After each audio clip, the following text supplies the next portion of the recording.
नमस्कार, मैं भावेंद्र चक्रवर्ती ज्ञान ज्योति ऑनलाइन क्लासेस में आप सभी का स्वागत और अभिनंदन करता हूँ। आज हम पढ़ने जा रहे हैं पांचवी कक्षा का हिंदी व्याकरण चैप्टर 10। चैप्टर 10 में क्या है, यहाँ पर अविकारी शब्द। तो अविकारी शब्द क्या है, इसके बारे में हम क्या करेंगे, अभी पढ़ेंगे। ठीक है, यहाँ पर कुछ एग्जाम्पल है, मैं लिख के आपको समझा रहा हूँ। पेड़ के ऊपर घोंसला है, पेड़ के ऊपर घोंसला है।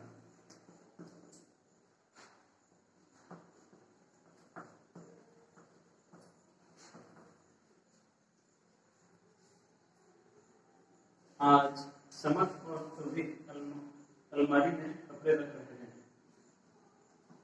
आज समर्थ और सुरभीत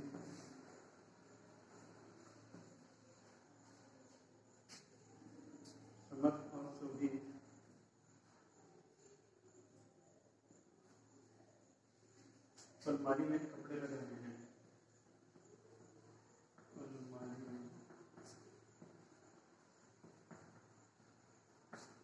कपड़े रख रहे हैं।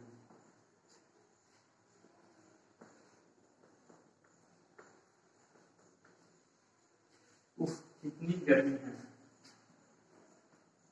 उफ, कितनी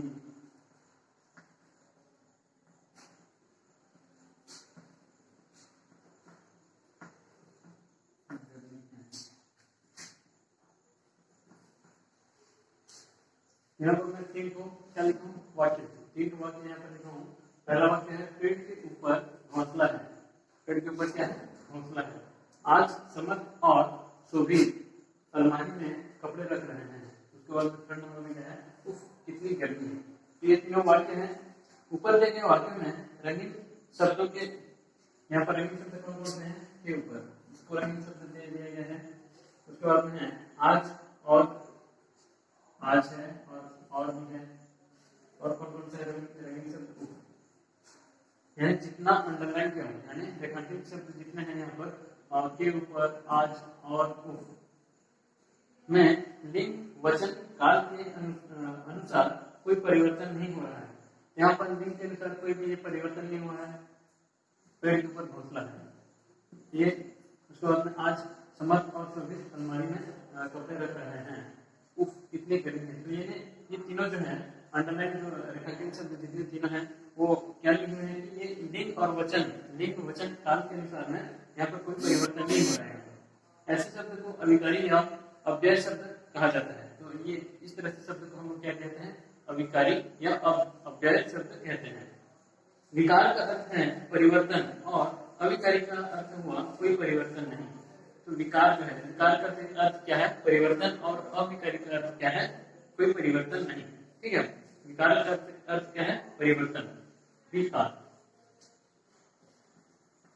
विकार का अर्थ है परिवर्तन,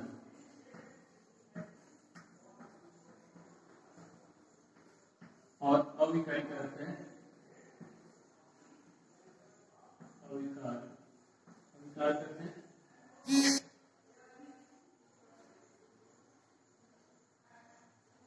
अविकारी, यानी कोई परिवर्तन नहीं, कोई परिवर्तन नहीं।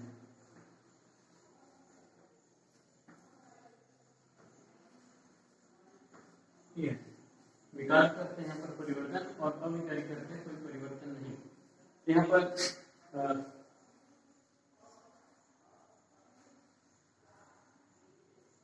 लिंग वचन काल के अनुसार कोई परिवर्तन यहाँ पर नहीं हो रहा है। तो ऐसे शब्द को हम लोग क्या बोलते हैं, अविकारी शब्द कहते हैं। यानी ये इनका कोई लिंग वचन काल में कोई परिवर्तन नहीं होता है। ठीक है, जैसे कि यहाँ पर है, और कुछ एग्जाम्पल यहाँ पर मैं आपको बता देता हूँ।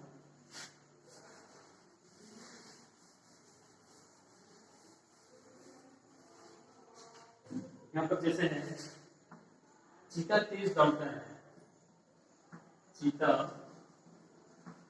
तेज दौड़ता है, तेज दौड़ता है।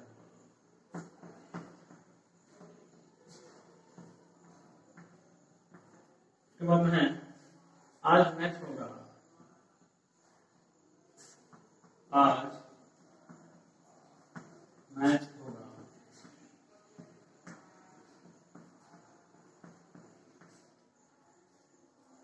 वह बारिश होगी, वह बारिश होगी।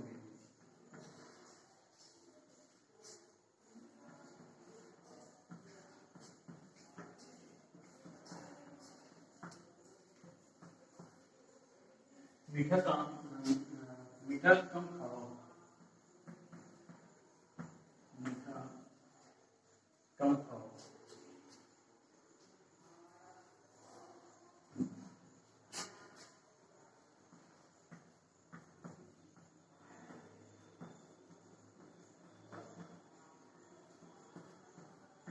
यहाँ पर 4 एग्जाम्पल दे दीजिए। यहाँ पर चीता तेज दौड़ता है, आज मैच होगा, वह बारिश हो गई, मीठा कम खाओ। तो ये कितने 4 पर एग्जाम्पल है। यहाँ पर जो तेज लिखा है, लिंक काल वचन के अनुसार इसको बदला नहीं जा सकता, ठीक है। उसके बाद में आज, इसको भी लिंक काल के अनुसार बदला नहीं जा सकता है। फिर वह, ये भी वैसे ही है, कम, तो इनका परिवर्तन नहीं होता। तो ये क्या कहते हैं, जिन शब्दों में लिंग वचन काल के अनुसार कोई परिवर्तन नहीं आता उन्हें अंककारी शब्द कहते हैं। तो ये जितने भी हैं, यानी रेखांकित शब्द जितने भी हैं वो परिवर्तन नहीं हो रहा। लिंग काल वचन में ये परिवर्तन नहीं होता, तो इसको हम लोग क्या बोलते हैं, अविकारी शब्द, ठीक है। तो अविकारी शब्द हम लोग इसे कहते हैं जिन शब्दों में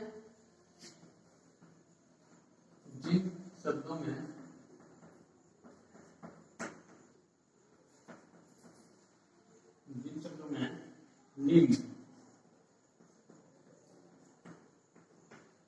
वचन काल के अनुसार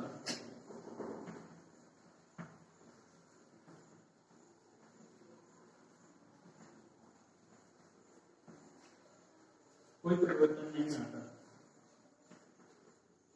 कोई परिवर्तन नहीं आता।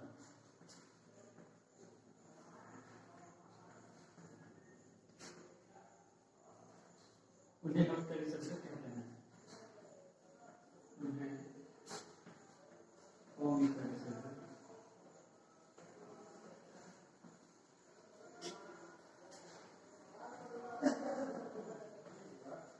कहते हैं, ठीक है। अविकारी शब्द हम जिसे कहते हैं जिन शब्दों में कोई भी अलग शब्द है उसमें लिंग वचन और काल के अनुसार कोई परिवर्तन नहीं आता, उसमें कोई परिवर्तन नहीं आता, तो उसे हम क्या बोलेंगे, अविकारी शब्द कहते हैं, ठीक है। अविकारी शब्द के भेद, तो यहाँ पर अविकारी शब्द के कुछ भेद दिए हैं।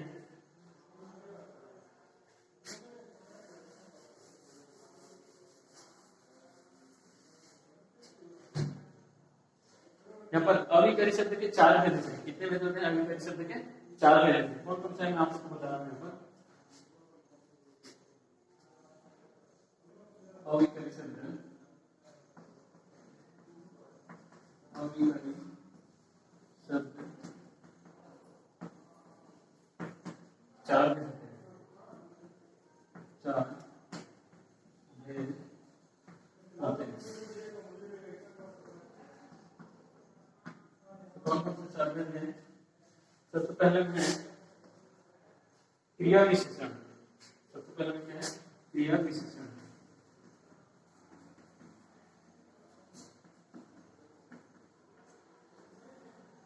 सेकंड नंबर में है संबंध बोधक। संबंध बोधक।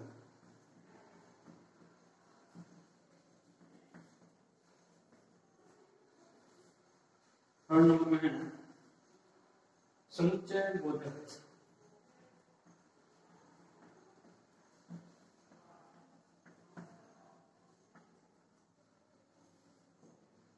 फोर्थ नंबर में है इसमें आगे बोधक।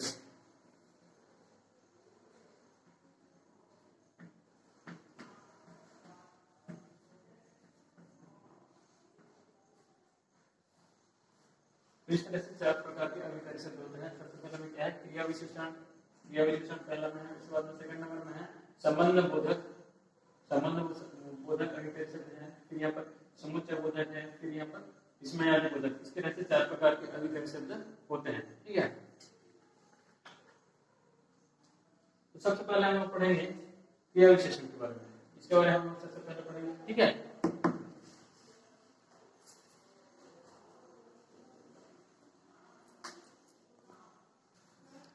तो हम लोग यहाँ पर अभिप्रेत शब्द के 4 भेद हैं, तो 4 भेद से 4 भेद के सबसे पहले जो है क्रिया विशेषण, इसके बारे में हम लोग अभी पढ़ेंगे। ठीक है, तो यहाँ पर दिए गए एग्जाम्पल में लाइन से ऊपर चढ़ो, यहाँ पर है एग्जाम्पल में बता रहा हूँ।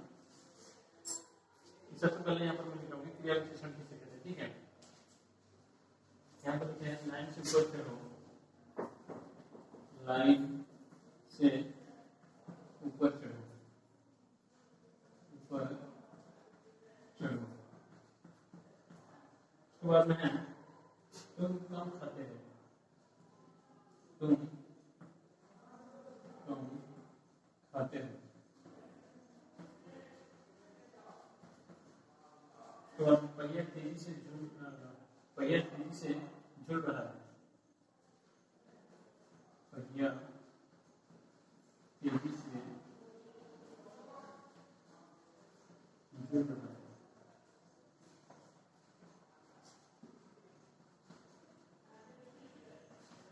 ठीक है, तो यहाँ पर 3 एग्जाम्पल दे रहे हैं। लाइन से ऊपर चढ़ो, फिर है तुम कब खाता है, तुम कम खाते हो, पहिया तेजी से झूल रहा है। यहाँ पर 3 एग्जाम्पल है, आप लोग को दिखा रहा हूँ, यहाँ पर देख रहे हो, यहाँ पर है कि नहीं।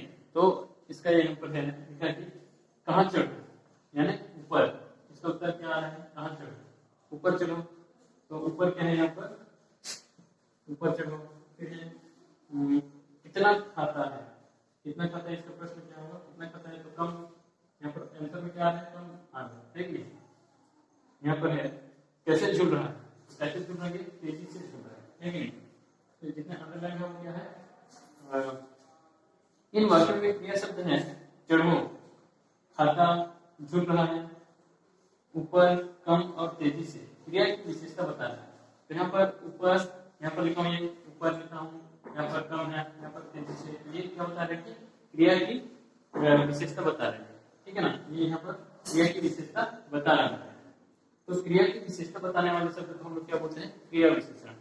क्रिया की विशेषता बताने वाले शब्द को क्या बोलते हैं, क्रिया विशेषण, ठीक है।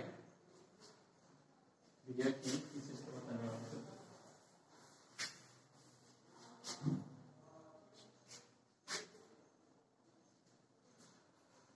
क्रिया विशेषण किसे कहते हैं, क्रिया की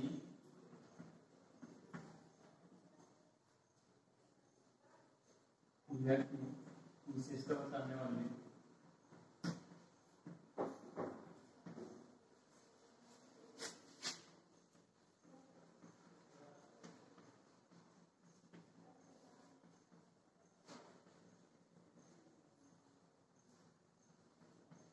क्रिया की विशेषता बताने वाले शब्द को क्रिया विशेषण कहते हैं।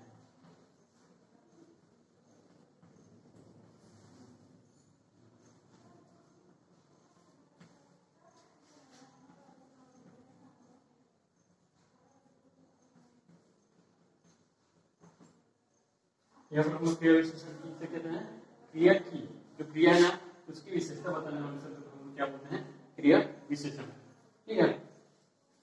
क्रिया विशेषण उसके बाद में आते हैं हम यहाँ पर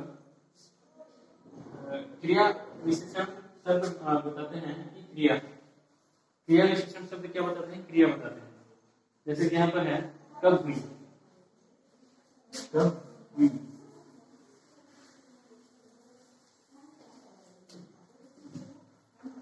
यहाँ पर है क्रिया विशेषण कैसा बताते हैं कि क्रिया। यहाँ पर है प्रश्न है कब हुई, कब हुई, कब हुई। तो यहाँ पर क्या है, क्या बता रहा है, समय बता रहा है, ठीक है। क्या बता रहे हैं, समय बता रहा है, कब हुई, ये समय बता रहा है, यानी कब हुई।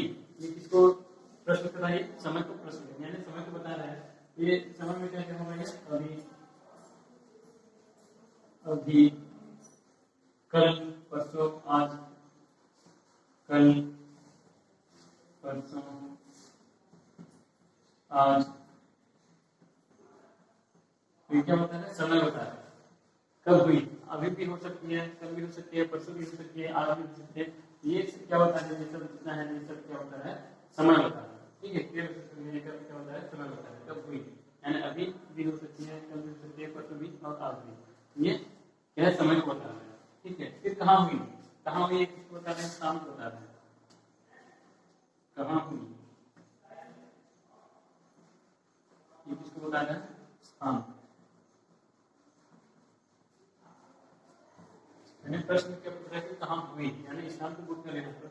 यहाँ पर इधर उधर यहाँ वहाँ, इधर उधर यहाँ वहाँ वहाँ, ठीक है। और से इधर उधर या उधर या यहाँ या वहाँ, ये स्थान को बुक कर रहा है। ठीक है, उसके बाद में कैसे हुई, यानी रीति या तरीका, जैसे हुई, जैसे हुई, ये किसको बोल कर रहे हैं, रीति या तरीका।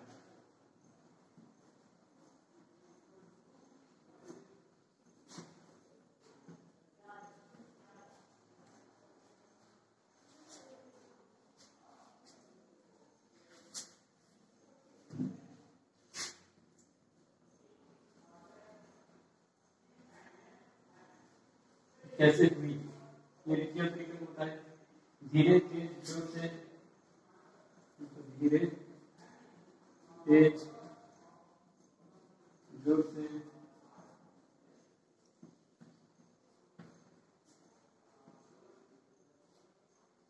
हौले हौले,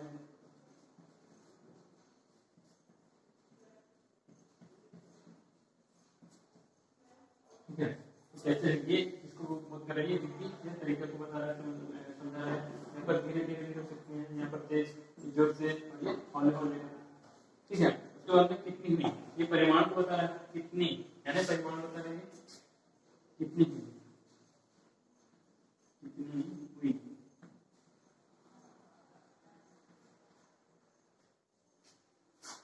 परिमाण क्या, मात्रा।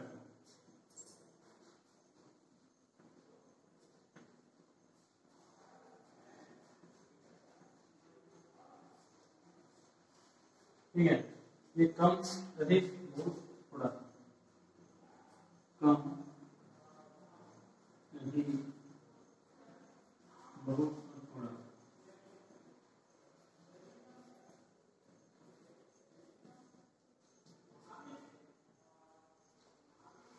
कितनी हुई, यानी ये परिमाण को बता रहे हैं, मात्रा या परिमाण को बता रहे हैं, कम अधिक बहुत थोड़ा, ये किसको बता रहे हैं, परिमाण को बता रहे हैं। ठीक है, आइए कुछ और वाक्य देखें। उसके बाद में क्रिया, क्रिया और कुछ और वाक्य देते हैं। यहाँ पर क्रिया का समय, यहाँ पर क्रिया के समय के बारे में यहाँ पर कुछ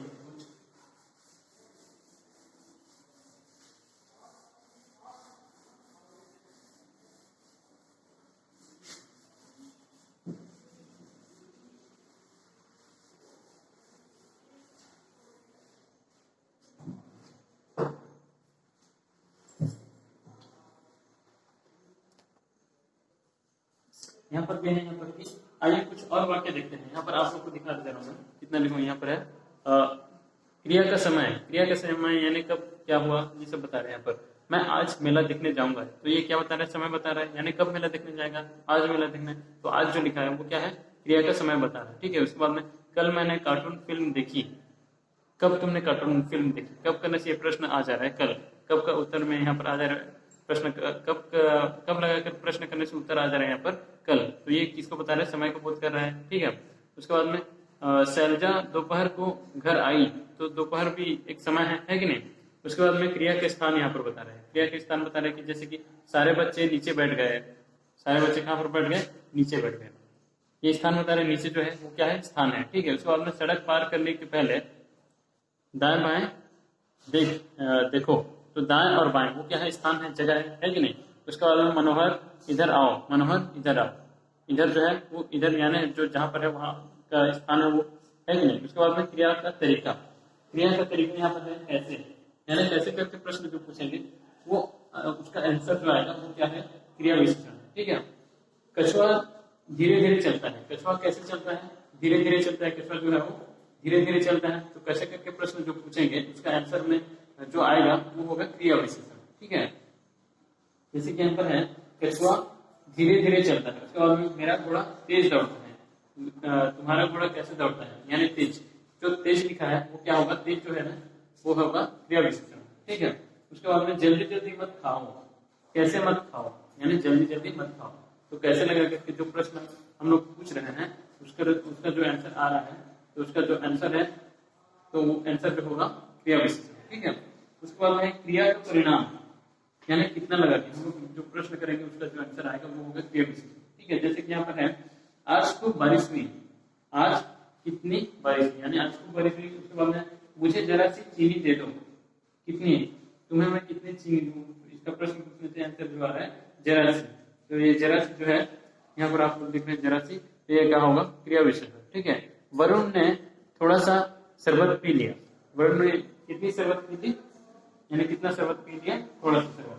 थोड़ा सा जो है वो क्या है कि क्रिया विशेषण, यानी जितने रंगीन छपे शब्द जो है वो क्या है कि क्रिया विशेषण। ठीक है, आप लोग देख रहे हैं यहाँ पर ये कौन कोई समय को बता रहा है, कोई तरीका को बता रहा है, कोई स्थान को बता रहा है और कोई परिमाण को बता रहा है। तो इस तरह से ये क्रिया विशेषण शब्द है।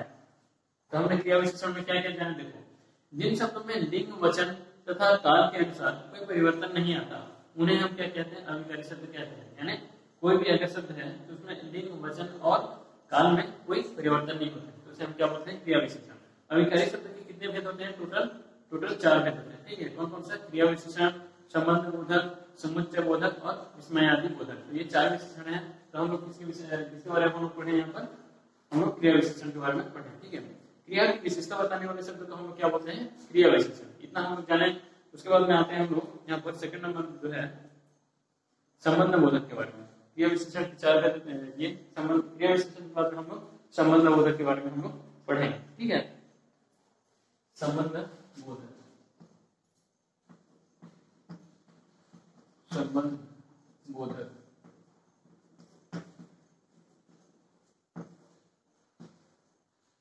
यहाँ पर है छत्ते के अंदर शहद है। आप लोग देख रहे हैं यहाँ पर एग्जांपल में यहाँ पर दिया है छत्ते के अंदर शहद है। उसके बाद में छत्ते के बाहर मक्खियां हैं। छत्ते जो है यानी मधुमक्खी की छत्ते हैं। छत्ते के अंदर में क्या है? शहद है और बाहर में क्या है? मक्खियां हैं।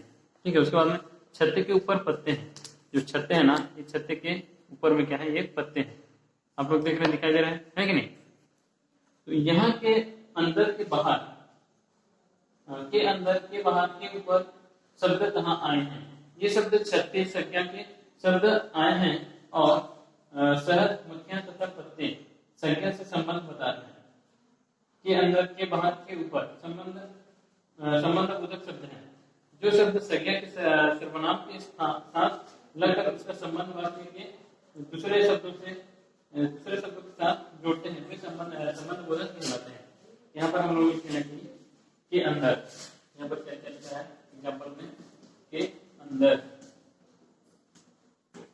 उसके बाद लिखते हैं के बाहर, के बाहर। उसके बाद में के ऊपर,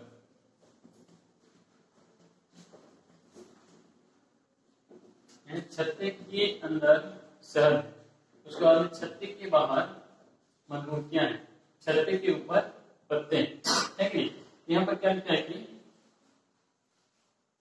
जो शब्द संज्ञा या सर्वनाम के साथ लगकर उसका संबंध वाक्य दूसरे शब्दों के साथ जोड़ते हैं उसे संबंध बोधक कहलाते हैं। संबंध बोधक हम लोग किसे कहते हैं?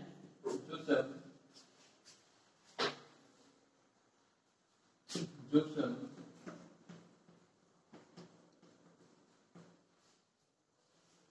संज्ञा या सर्वनाम के साथ लगकर संज्ञा या सर्वनाम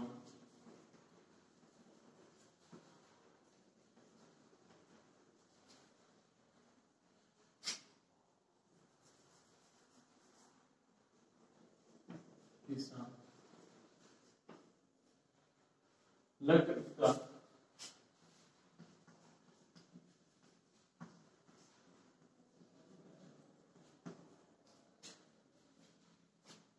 संबंध वाक्य के दूसरे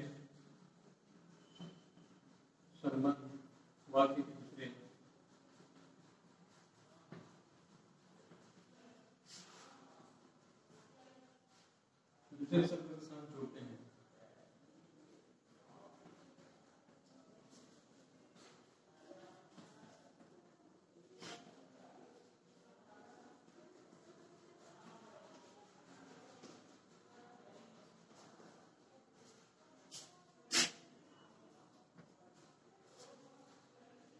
वे संबंध बोधक कहलाते हैं। वे संबंध बोधक कहलाते हैं।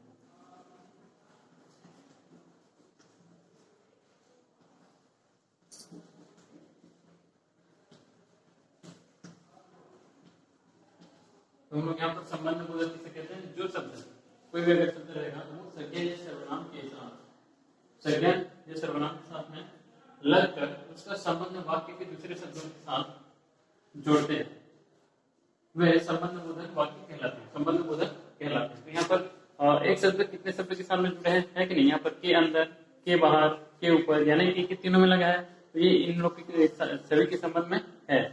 ठीक है, इसको हम लोग क्या बोलेंगे? संबंध बोधक कहते हैं। संबंध बोधक शब्दों के अन्य उदाहरण, तो यहाँ पर संबंध बोधक शब्द के कुछ उदाहरण दिए हैं। देखो यहाँ पर एग्जांपल में है, मेज के ऊपर घुंघरू रखे हैं। मेज के ऊपर में क्या रखे हैं? घुंघरू रखे हैं। घुंघरू के पास बिल्ली बैठी है। घुंघरू के पास में कौन बैठी है? बिल्ली बैठी है। अखबार के बीच में रिबन बंधा है। तो अखबार जो है उसके बीच में क्या बंधा है? रिबन बंधा है। मेज के नीचे मुर्गी बैठी है। मेज के नीचे में क्या बैठी है? मुर्गी। यानी ये यहाँ पर एक दूसरे का संबंध बता रहे हैं। तो संबंध बताने वाले शब्द को हम क्या बोलते हैं? संबंध बोधक शब्द कहते हैं। ठीक है, मेज के नीचे मुर्गी बैठी है, फिर बिल्ली के सामने चूहा है, यानी बिल्ली और चूहे का संबंध बता रहे हैं। यहाँ पर मेज और मुर्गी का संबंध यहाँ पर बता रहे हैं। उसके बाद में अखबार और रिबन का बता रहे हैं यहाँ पर संबंध, है कि नहीं? घुंघरू और बिल्ली के संबंध बता रहे हैं, यानी दोनों के बीच में जो है उसके संबंध बता रहे हैं। दोनों शब्द यानी दोनों को ये जोड़ रहे हैं, यानी दोनों को जोड़ करके संबंध बना रहे हैं, उसका ये होगा संबंध बोधक शब्द। ठीक है, कुछ और संबंध बोधक शब्द हैं यहाँ पर, कुछ और हैं। के बाहर, आप लोग देख रहे हैं यहाँ पर दिखाई दे रहा होगा। के बाहर, के नीचे, के ऊपर, के कारण, के सामने, की तरफ, के अंदर, के आगे, के विपरीत, की और, के पास, के साथ। तो ये सब लगने से क्या होता है? ये संबंध बोधक शब्द है। ठीक है, हमने जाना, हम लोग इसमें क्या जाने कि संबंध बोधक शब्द में संज्ञा या सर्वनाम शब्दों के साथ लगकर वाक्य के अन्य शब्दों के साथ उनका संबंध बताने वाले शब्द को हम लोग संबंध बोधक शब्द कहते हैं। ठीक है, तो सर्वप्रथम हम लोग पढ़ेंगे समुच्चय बोधक के बारे में पढ़ेंगे। ठीक है, तो समुच्चय बोधक में यहाँ पर क्या लिया है, यहाँ पर पढ़ के आप लोग को बता रहा हूँ। ठीक है, चंदा और मनीष छुपन छुपाई खेल रहे थे। चंदा ने मनीष से कहा कि तुम मुझे खोजना। मनीष ने चंदा को बहुत खोजा लेकिन वह नहीं मिली।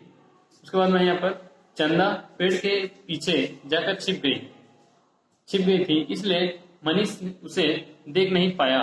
दोनों घर के अंदर भागे क्योंकि बारिश आ गई थी, इसलिए बारिश आ गई थी। इस खेल में न तो चंदा जीती और ना ही मनीष। तो यहाँ पर कुछ शब्द दिए हैं, वाक्य दिए हैं, तो इसको मैं आपको बता रहा हूँ कि यहाँ और कि लेकिन इसलिए क्योंकि शब्द जो दो शब्द पदों और वाक्यों को जोड़ने का काम कर रहे हैं। तो यहाँ पर कुछ ऐसे शब्द हैं जो कि दो वाक्य या दो पदों को जोड़ने का काम कर रहे हैं। ठीक है, और इसलिए, लेकिन, कि, ये सब है। तो ये दो वाक्यों को जोड़ने का काम कर रहे हैं।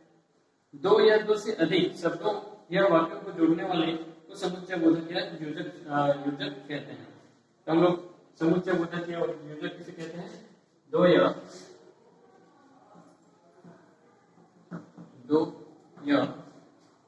दो से अधिक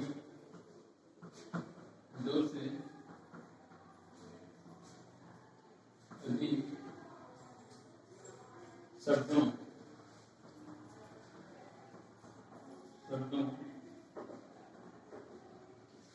या वाक्यों को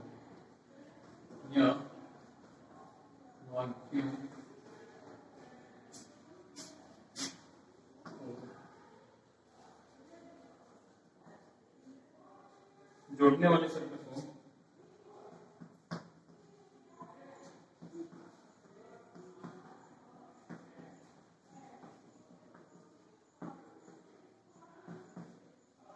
समुच्चय बोधक या योजक कहते हैं। समुच्चय बोधक या योजक कहते हैं।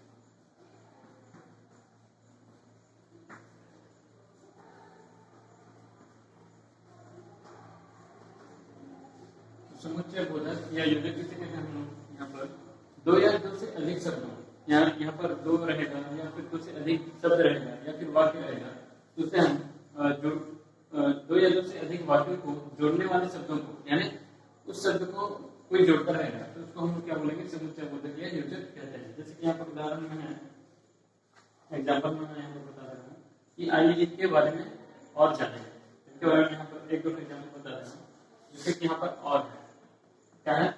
और, तो और लगा के वाक्य यहाँ पर बना है, मैंने सेब खरीदे और करिश्मा ने केले खरीदे। मैंने सेब खरीदे, सेब खरीदे, यहाँ पर एक वाक्य है, मैंने सेब खरीदे, ये एक वाक्य हो गया है कि नहीं? यहाँ पर हम लोग पूर्ण विराम लगा सकते हैं, लेकिन यहाँ पर और लगा दिया है, और एक वाक्य दोनों वाक्य को जोड़ दिया है, ठीक है? यहाँ पर और लगा के क्या बनाना है? और एक वाक्य को जोड़ दिया। करिश्मा ने केले खरीदे, करिश्मा ने केले खरीदे,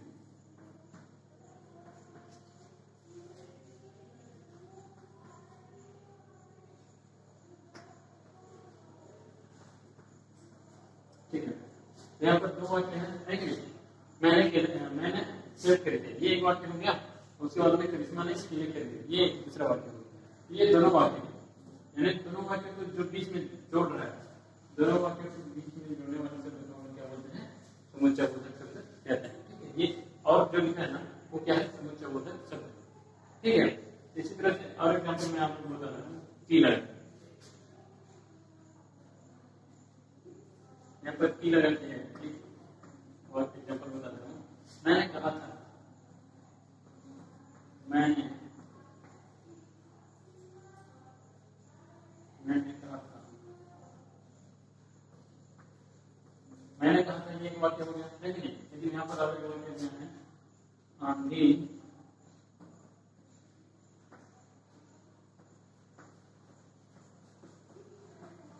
आएगी, ये वाक्य मैंने कहा था, एक यहाँ से एक वाक्य हो गया, यहाँ पर आंधी आएगी एक वाक्य है, यहाँ पर की लगा दिया गया है, तो दोनों को जोड़ा है यहाँ पर, तो दो वाक्य को जोड़ने से यहाँ पर दो वाक्य को जोड़ते हैं, उसको हम लोग क्या बोलते हैं? समुच्चय बोधक शब्द कहते हैं, समुच्चय बोधक कहते हैं, ठीक है? उसको हम लोग क्या बोलेंगे? समुच्चय बोधक। और ये सब जितना है इसको क्या बोलेंगे हम लोग? समुच्चय बोधक, ठीक है? तो ये एग्जाम्पल मैं आपको पढ़ के समझ रहा हूँ, ठीक है? बच्चों ने बताया कि वे बारिश में भीगे, बच्चों ने बताया एक वाक्य हो गया, फिर वे बारिश में भीगे, और दूसरा वाक्य है तो उसके बीच में की लगा दिया है, बच्चों ने बताया कि वे बारिश में भीगे, ये दोनों वाक्य को जोड़े हैं कि ये वाली की, तो इसको हमको क्या बोलेंगे? समुच्चय बोधक कहते, ठीक है? उसको बाद में लेकिन क्या है? रात हो गई लेकिन पापा नहीं आए, रात हो गई पापा नहीं आए, ये दो वाक्य हैं, लेकिन बीच में क्या लगाया है? लेकिन लगाया है, तो ये जो लेकिन है वो क्या है? समुच्चय बोधक है, ठीक है? उसने राखी भेजी थी लेकिन शुभम को नहीं मिली, उसने राखी भेजी थी लेकिन किसको नहीं मिली? शुभम को नहीं मिली। तो इस तरह से यहाँ पर है एग्जाम्पल और कुछ, इसलिए रास्ते में, इसलिए लगा कर यहाँ पर है, आप लोग को दिखा रहा हूँ इसलिए, ठीक है? रास्ते में केले का छिलका पड़ा था इसलिए वह फिसल गई। उसके बाद में है ठंड बहुत ज्यादा है इसलिए स्कूल की छुट्टी हो गई। उसके बाद में क्योंकि लगा के है यहाँ पर, उन्हें स्कूल नहीं आया क्योंकि उसे बुखार था। राहुल पेड़ पर नहीं चढ़ा क्योंकि पेड़ बहुत ऊंचा था। ना लगाकर, ना तो तुम टीवी देखोगे और ना मैं। हीरा के पास ना तो पेंसिल है और ना ही रबड़, ठीक है? तो इस तरह से यहाँ पर जितने भी वाक्य आप लोग सब देखे, और कि, लेकिन, इसलिए, क्योंकि, ना, तो ये सब क्या है? समुच्चय बोधक है, ठीक है? ध्यान दें। और की जगह तथा एवं का भी प्रयोग किया जाता है। और की जगह हम लोग क्या क्या प्रयोग कर सकते हैं? तथा या एवं और तथा दोनों हम लोग प्रयोग कर सकते हैं। किसके जगह में? और की जगह में। उसके बाद में लेकिन की जगह हम लोग क्या क्या प्रयोग कर सकते हैं? लेकिन की जगह हम लोग प्रयोग कर सकते हैं किंतु और परंतु का प्रयोग हम लोग कर सकते हैं। किसके जगह में? लेकिन की जगह, ठीक है? हमने इसमें और क्या करना है? देखो, दो या दो से अधिक शब्दों या वाक्यों को जोड़ने वाले को हम लोग क्या बोलते हैं? समुच्चय या योजक कहते हैं। उसके बाद हम लोग पढ़ेंगे विस्मय, ठीक है?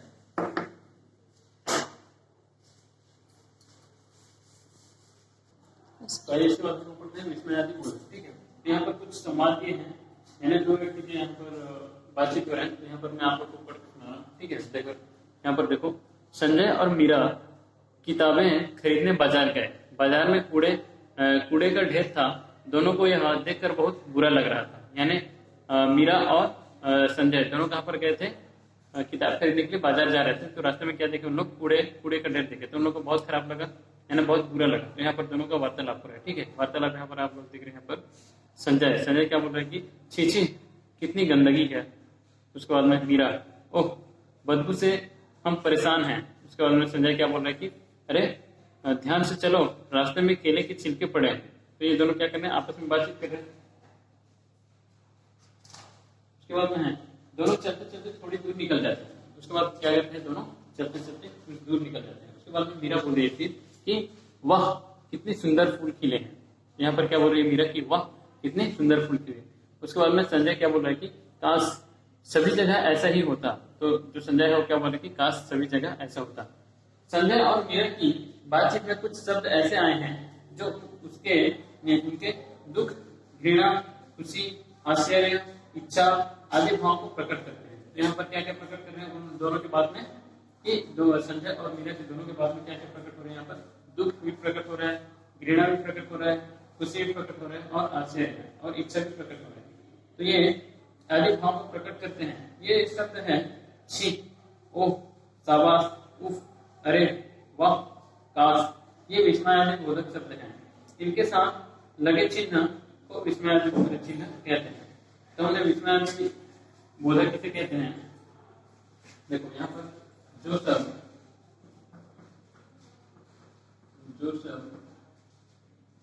दुख, घृणा, खुशी,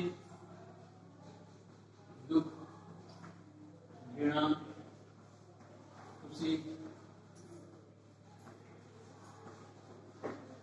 आश्चर्य,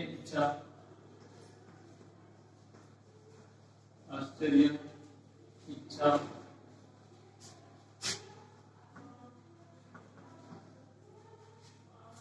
आदि भाव को प्रकट करते हैं।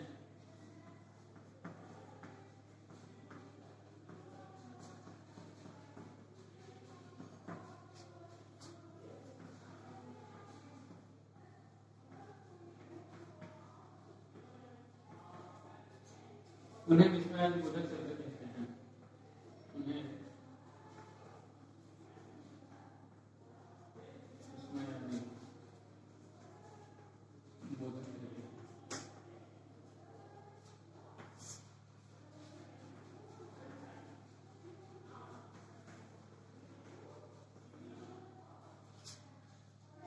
तो यहाँ पर लिखा है कि विस्मयादि बोधक किसे कहते हैं हम लोग?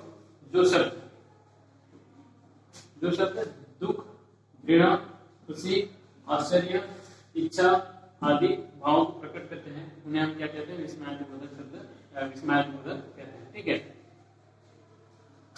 जैसे कि यहाँ पर उदाहरण है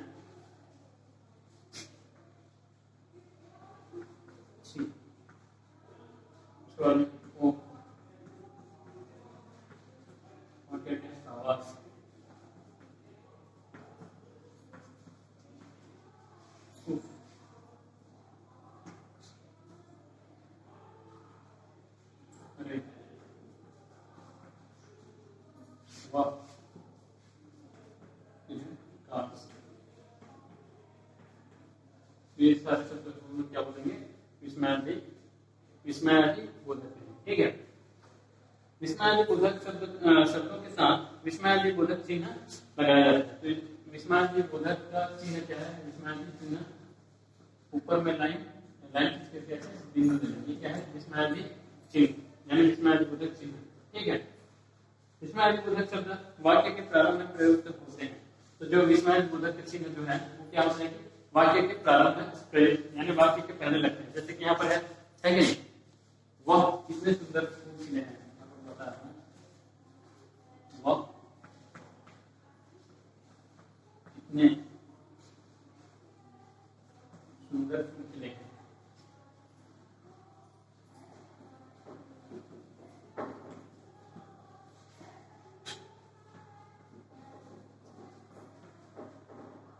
ठीक है, यहाँ पर क्या है, वाक्य के प्रारंभ में, यानी ये वाक्य के पहले में यहाँ पर लगा है, ठीक है। यानी ये जो चिन्ह लगे हैं वो क्या है, विस्मयादिबोधक बोधक चिन्ह, ठीक है। तो हम लोग क्या क्या पढ़े, अभिकारी शब्द के बारे में पढ़े। अभिकारी शब्द किसे कहते हैं, अभिकारी शब्द के कितने भेद है, उसको हम लोग पढ़े। 4 प्रकार के भेद, क्रिया विशेषण और क्या क्या है यहाँ पर आपको बताया कि नहीं, यहाँ पर बताया कि क्रिया विशेषण, संबंध बोधक, फिर समुच्चय बोधक और विस्मयादिबोधक बोधक। तो आशा करता हूँ ये सारे आप लोग अच्छे से समझ गए होंगे। मैं जितना पढ़ा उतना आप लोग समझ गए होंगे। तो आप लोग क्या करोगे, इसको अच्छे से घर में बैठ करके 2 बार 3 बार पढ़ोगे। जब तक आप लोग को समझ में आ जाएगा तब तक आप लोग इसको पढ़ते रहोगे। और पढ़ने के बाद में क्या होगा, जैसे स्कूल खुलेगा आप लोग का एग्जाम होने के बाद में आप लोग इसको एग्जाम में लिख सकते हो, ठीक है। आप लोग को बता दिया हूँ, मैं जितना पढ़ाया हूँ उसको आप लोग आशा करता हूँ अच्छे से समझ गए होंगे। इसी के साथ मैं विदा लेता हूँ। धन्यवाद।